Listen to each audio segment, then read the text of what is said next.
Assalamu alaikum warahmatullahi wabarakatuh to everybody. I'm Preacher Miles, host of the SOS, the Shout Out Show. Hope that you're having a fabulous Wednesday. We're at hump day, or when you got Thursday and Friday, you know you really don't work on Friday. So these are your last 2 days of the week. Glad that you can make it. Hope that you've been having, again, a great week before you got here. We want to give some shout outs.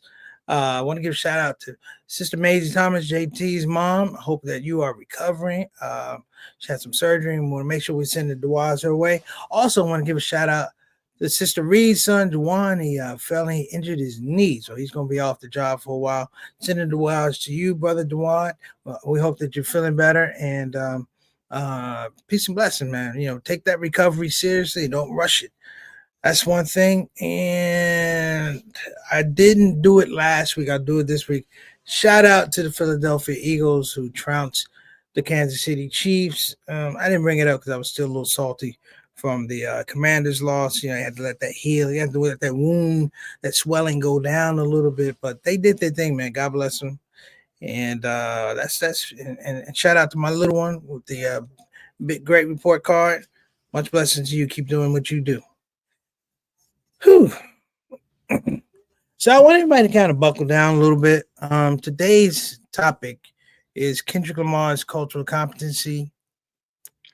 And before I do that, let me give a shout out to Sister Satana on the ones and twos here at StreamYard. Thank you so much for joining us.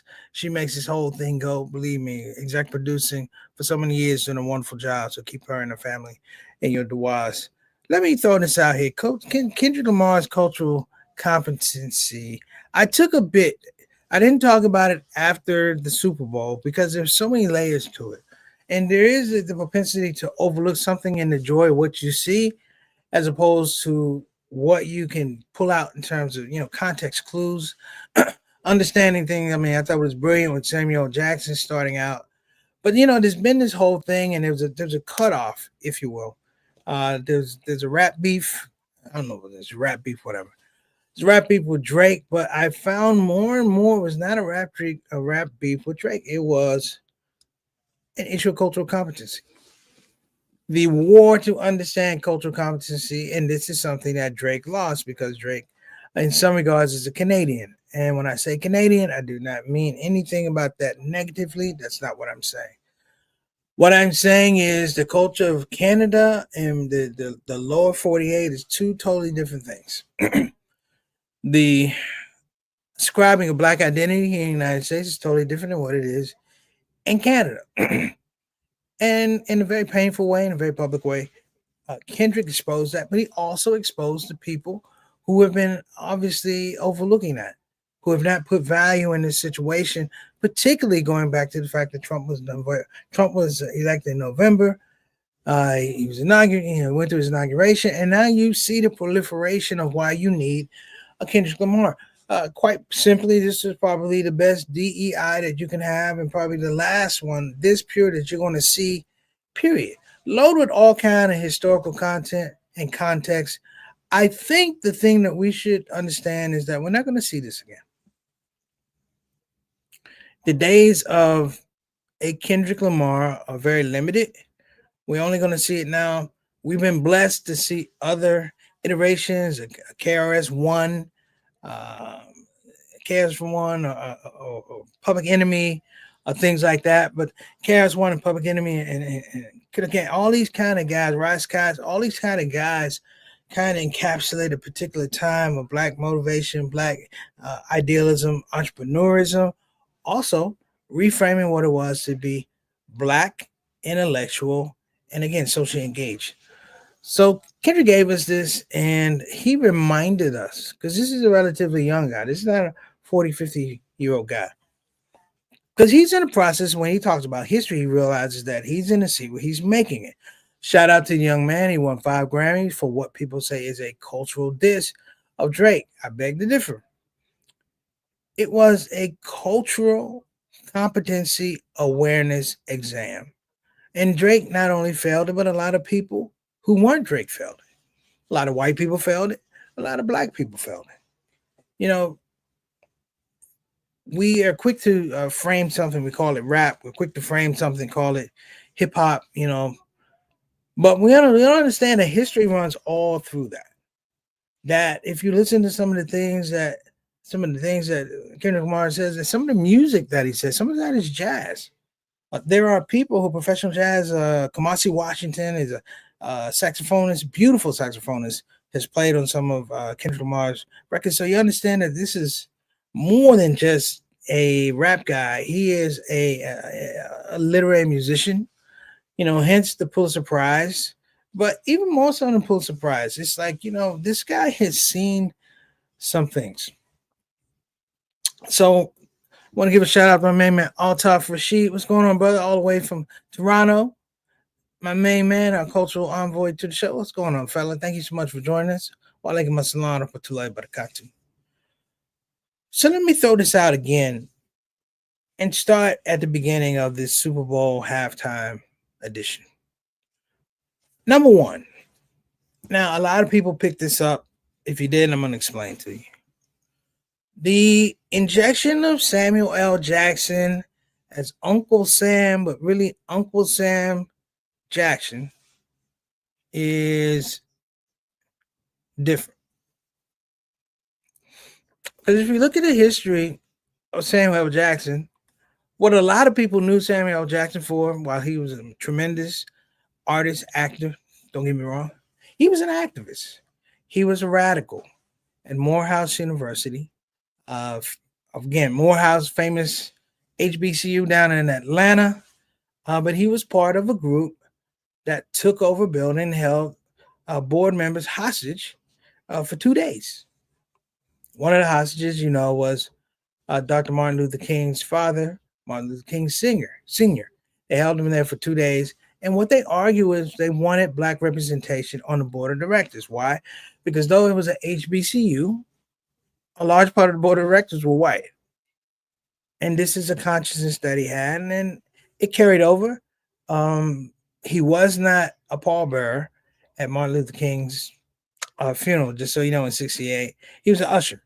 Clear that up. But from that, he becomes a radical, dealing with Stokely Carmichael. He talked about, literally going off the range. And you say all this stuff, I'm like, how does this guy get to the point where he's the opening word? Hear me now.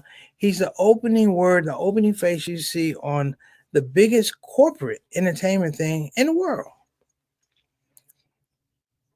I think he knew that. I think Kendrick Lamar knew that. But I think a lot of people didn't know. They just got happy. It was Sam Jackson. There was a reason he was there. So people like Sam Jackson and Denzel Washington and some of the actors, Viola Davises and James Earl Jones, God rest his soul, and people like that. Harry Belafonte, may Allah be pleased with them. These were guys and women, of course, the women, Cicely Tyson. These were folks who are endemic of a period whereby you had to come out of something to be the best you could be. Before you can get to be the best you can be, you have to come out of a situation. It's not even a natural situation. We're talking about discrimination, racism, Jim Crow. To get to a plateau whereby, and this is Samuel L. Jackson going to a HBCU school, Tommy Black school, having to make the case. He leaves. His mother makes him go to LA. He goes to LA, comes back to Morehouse. He does drama. The rest is history. Or is it? Is it history, brothers and sisters, that we just saw at the Super Bowl? I've looked at a ton of amazing Super Bowl performances. I think Prince stands out as one of my favorite ones when he played in the rain. Michael Jackson, even the latest ones, Usher, Rihanna, they were cool, but it didn't have the gravitas as this one. Because in this space, and this is one of the most beautiful things I've seen, and some people may differ. In this space, what I thought was amazing is he didn't worry about who was watching. The ultimate teacher doesn't worry about whether you like the lesson or not. They're not worried about how you present it.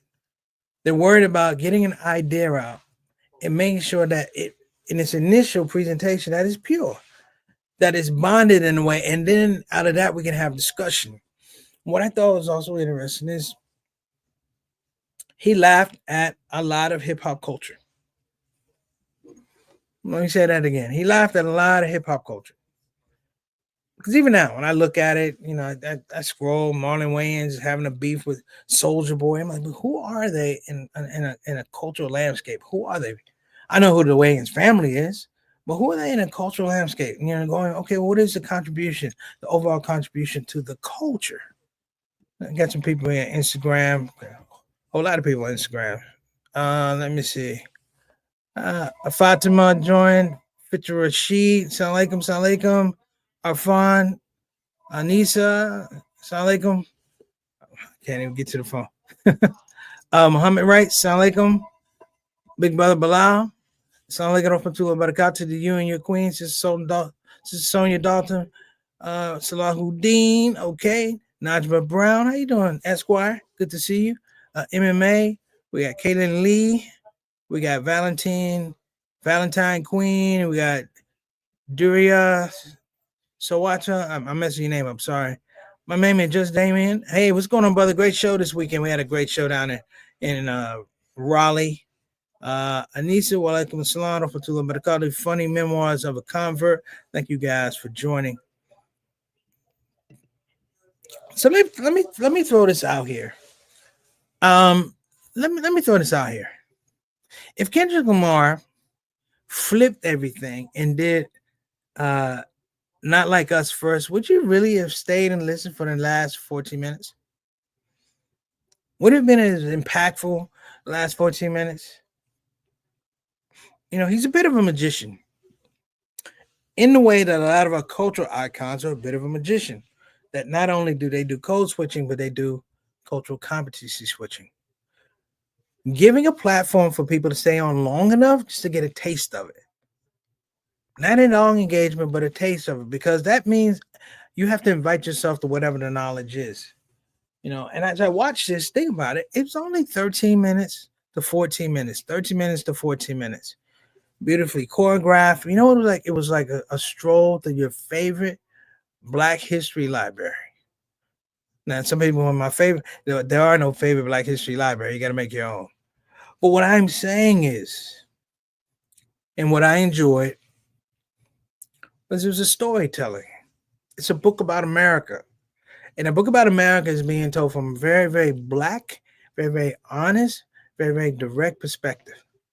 And it's being told from the art culture, because it's the art culture that bonds us with the religious culture, that bonds us with the political culture. That type of glue is something that America has not figured out how to take away. They can't take the art and the culture. They can't split the art and the culture from the African American. They can't really split the art and the culture from the Latino or the Native American. It's been a puzzle they have been. When they try and pull it apart, all they do is destroy it. It has no value. Even when they put people in that space to do things, it has no value. And I would even go further. I go a little further. And this is what I would say. It feels to me that there was a wake-up call.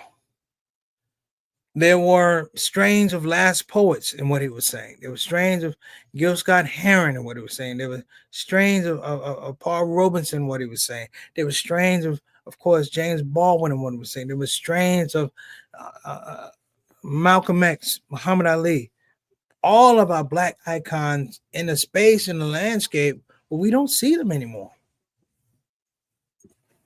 That Kendrick Lamar is literally some of our political conscience right now. And when I say political conscience, it's a pure conscience, because the politicking is not based on what I can give for you. It's not based on compromise. It's based on intelligent thought, rational thought, and logical sharing. We don't share logic anymore. But when I watched this Super Bowl, and I've watched some of the comments too, I thought the one thing that a lot of people missed, and I'll chalk this up to Walaikum assalam rahmatullah barakatuh. What's going on, brother Eric? Down in South Kakalaki, man. Thank you for joining us. This is the thing I thought a lot of us missed. So just stick with me here.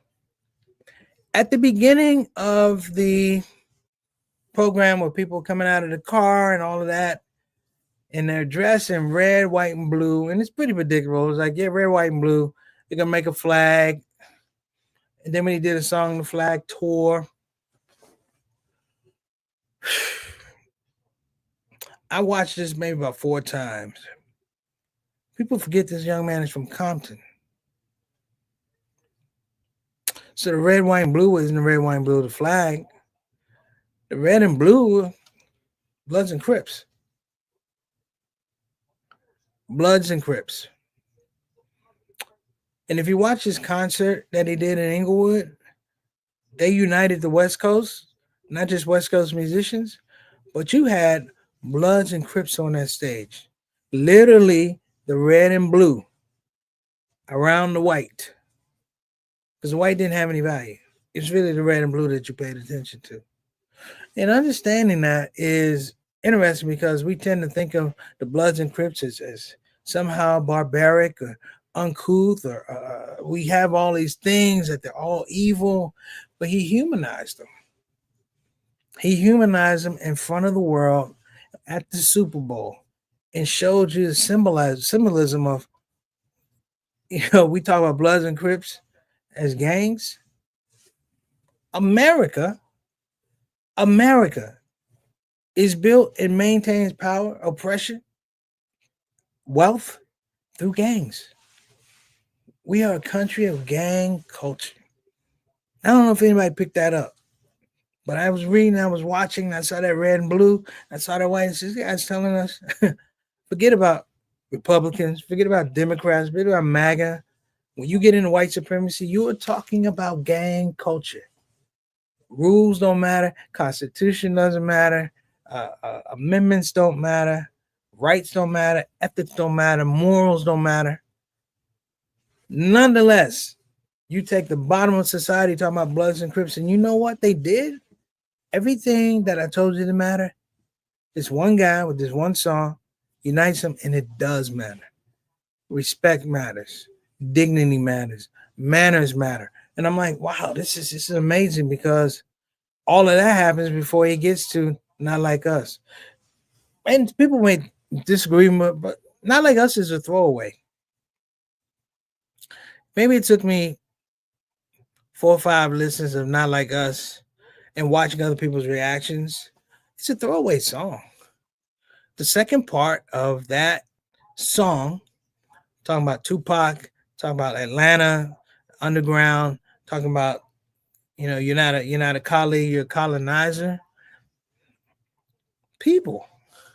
He gave you critical race theory to an amazing beat. Shout out Mustard.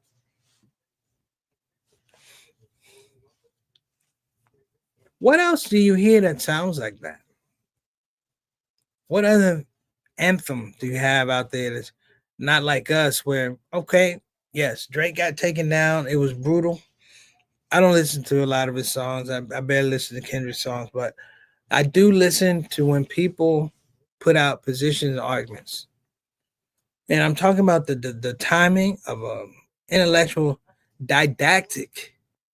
It's an intellectual didactic put to a great beat that's given to the American culture. He literally told America, we know who you are. And it's just a matter of time before you won't have the value that you think you did. That is all an illusion. That people put him on there, and the intrigue will be, will he do the song? Will he not do the song? But what they didn't count on was he was going to teach. That he's going to give you history in these bars right here. And giving history in these bars is like, oh, I get it. I understand. And for me to be at the age I am, it does mean a lot that the message was open. That when you peel back layers and you do your investigation, as we all should, I'm going to encourage everybody to go watch Not Like Us, but also research Sam Jackson at Morehouse University, Morehouse College, and get the whole mosaic and understand that,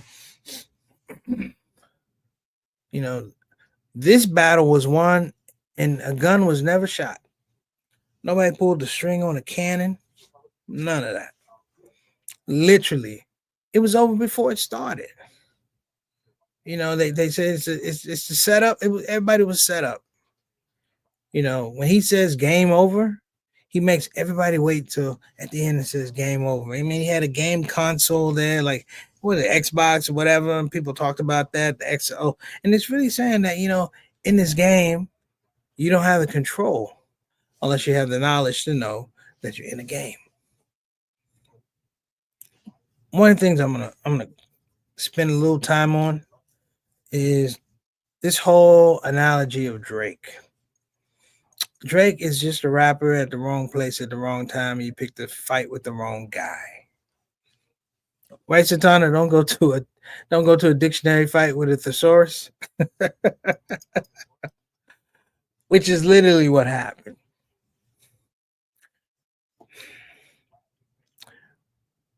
What has happened for a lot of years, and I had a short, brief conversation with the great R&B songstress Chaka Khan in Atlantic City, and she talked about how R&B is not R&B. She said a lot of the singers say R&B, but you can't know R&B because it's rhythm and blues. You don't know the blues.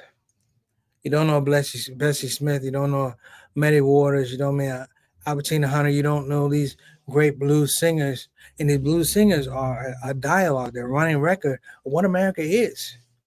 That the conditions that are around them create these immense songs and expressions around them, and you can't get it anywhere. The idea, it used to repulse me, the idea of a white blues singer used to get me upset. What you know about the blues? We black. That's what it said. There's white blues and there's black blues. That's what I used to say. And then I realized I was being silly because it's black blues and then there's everything else. Kendrick Lamar and this cultural competency people, he taught you critical race theory. This is a critical race theory they've been trying to kill for the last 2 years. This is a critical race theory that they've been trying to get out of the books. They say we don't want anything to make our young white children feel bad about being white. That's not it. They don't want our young black children to feel great about being black. Move the white kids out of the way. They don't want young black kids to feel great about being black. If you look at, not like us, but if you watch the reaction of people who listen to all this catalog of music, I have to say that particularly the black community was amped. They were amped. Not like us was, the coup de grace for a lot of people. Songs like DNA, Be Humble, Squabble Up. It was beautiful because you literally have people who would come together to get this course. Now, you thought it was a Diss Drake course. No, this was a course on African American history and everything else. And even in this point, I'm going to throw this out. Even I saw a video of a man who was in his 60s, in his mid 60s, saying, Malcolm used to say that. Stokely used to say that. And we are privileged to have somebody in our midst who has the tongue, who has the variance of thought, and the ability to put out different distribution channels. Now, brothers and sisters, now the revolution starts. Now that he's giving you all of this information, this data, all this nomenclature for how you deal with this system. Because it doesn't matter how you want to cut it, I think Drake is still a Canadian citizen. Will always be one. But what are you? Are you a Canadian citizen? You're African American. Whether you're African American man, African American woman, African American Christian, African American Muslim, in America, you African American. Everything that has to do with that history is tied to you. Everything that we've been through is tied to you. Victories, losses, tied to you. Successes, failures, tied to you. Creativity, futility, tied to you. And so for 13 minutes, we were treated to a lesson. Let me get some shout outs to some folks. Okay, all right. Sound like I'm Zachy. And Hassan Pfeffer. That's funny. Senior no, that's funny. Hassan Pfeffer. That's cool. That's pretty funny. But let me throw this out because we're running out of time. Given the profundity of what you saw at the Super Bowl, if you watched it live, or if you watch it again and again, there's a lot of clues. There's a lot of hidden things. Who in our midst is doing that type of thing? I mean, who's putting that stuff out? I mean, that level of Kendrick is like Yassine Bey type stuff, Mos Def type stuff. But who's putting that out? And is there a possibility of a collective that can come and educate us? Will we, like a Samuel L. Jackson, question the status quo and create and question our own establishments within the African American community, within the hip hop world, within the cultural world? Will we question? Will we filter? Will we censor our own selves? Will we, I want to say, delineate the messages that rise to the top? Or will we develop a collaborative or a collective that says these things are important, and we put messages that have uniformity and give us something of a multidimensional front where we go out in society? It's easy, and I feel bad for Drake. I feel bad for Drake. Two reasons. Number one, not that you got smashed, because that'd be too easy. I feel bad, but you got schooled. And the worst thing about being schooled is when you didn't want to be schooled. We sat back and we drew the lessons, and people drew, on a superficial level. But when it got below that level, you talking about, you start going deeper, deeper, deeper. There was nothing there. I've never heard something in a Drake song, a few I heard, that really moved me intellectually. It was devoid of cultural competency. It was the fact that a Jewish guy could use the N-word and use nigger in a song, and everybody's like, cool's got a good beat. But we never said, wait a minute, where you from? Hold on, how you gonna do that? And maybe his cultural capacity was like, my dad is black and my mom is white, so I could use the N-word. Maybe he could just use half of it. He can't say the whole word. He just has to say nig. My nig. Or maybe the back end, gur. That gur is crazy. I'm being facetious, but then I'm not. Because in America, one of the things I saw in a commercial, I keep seeing it, is an Airbnb commercial. It's an animation one. They keep showing you? Keep showing you Drakes. They keep showing you Drakes. Black dad, white mom, mixed kids, mixed culture. You see, it's different when I was growing up. We had a black mom, black dad, and they talked about the struggle and where their people came from, Africa, and where they came from, and down south, and da da da. And then you go to the white mom, she started talking about Ireland, and all of a sudden you got to talk about Ireland, but you can't talk about what you're seeing. So let me wrap this up because I don't want to go over. But I'm gonna encourage everybody, please watch the Kendrick Lamar halftime show. Draw some inferences. Listen to some of the things that Samuel L. Jackson is saying, because there's a lot of double entendre there. He knows what he's doing in that space, and he's loving it. Because people are been like, how did he get in that space? Well, didn't he get expelled from Morehouse for kidnapping Martin Luther King's father? But we love it. So I'm going to sign off here. Walaikum assalam warahmatullahi wabarakatuh, little bro. Thank you for tuning in. I'm gonna sign off here on a Kendrick Lamar song. I thank you for joining us here on the ShOUT Show. We love you. Stay blessed. See you next week. Turn the TV off.